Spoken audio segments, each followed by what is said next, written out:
சமகிரக சிக்ஷா நிதி எல்லா இடத்திலும் குறிப்பாக எண்ணையும் எழுத்தையும் ஊக்குவிக்க மத்திய அரசு கொடுக்கக்கூடிய இவங்க தான் லெட்டர் எழுதுனாங்க. மார்ச் 15ஆம் தேதி போன ஆண்டு மத்திய அரசுக்கு தமிழகத்துல PM ஸ்ரீ பள்ளி எங்களுக்கு வேண்டும், எங்களுக்கு தயவு செஞ்சு கொடுங்க அப்படின்னு தமிழ்நாட்டினுடைய தலைமைச் செயலாளர் கடிதம் எழுதுறார். மாநில அரசு ஒப்புதல் கொடுத்துட்டாங்க. PM ஸ்ரீ பள்ளி 14,000 பள்ளிகள் நம்முடைய பிரதமர் அவர்கள் கொண்டு வர்றாங்க. தமிழ்நாட்டுக்கு கொஞ்சம் கொடுங்க. மாநிலத்தினுடைய தலைமைச் செயலாளர் அவரே கையெடுத்து, அவரே பெண்ணெடுத்து, அவரே கையெழுத்து போடுவாரா முதலமைச்சரை கேட்காம. இந்த ஆண்டு அரசியல் செய்கின்றார்கள். தமிழகத்திற்கு ஒடுக்கப்பட வேண்டிய நிதி மடைமாற்றம் செய்து குஜராத்துக்கும் உத்தரப்பிரதேசம் அனுப்பினார்.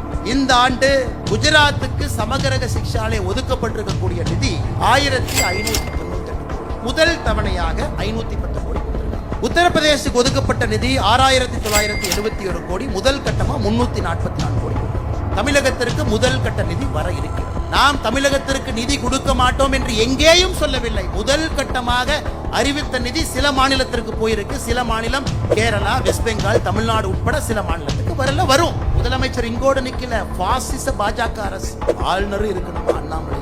ஒரு மனிதனுக்கு எப்ப வாய்க்கொழுப்பு அதிகமாகிறதோ அந்த மனிதனுடைய அழிவு ஆரம்பமாகிறது என்கிறது பொருள். வாய்க்கொழுப்பு அதிகமான அண்ணாமலை இங்கேயே தான் இருப்பான். எப்ப வரைக்கும் இருப்பானா, அறிவாலயத்தில் இருக்கக்கூடிய ஒரு செங்கலையும் உருவி எடுக்கும் வரை இங்க இருப்பான். இந்த ஊழல் பெருச்சாளிகள் 2026 சிறைக்கு செல்வதை பார்ப்பதற்கு இந்த அண்ணாமலை இருப்பான்.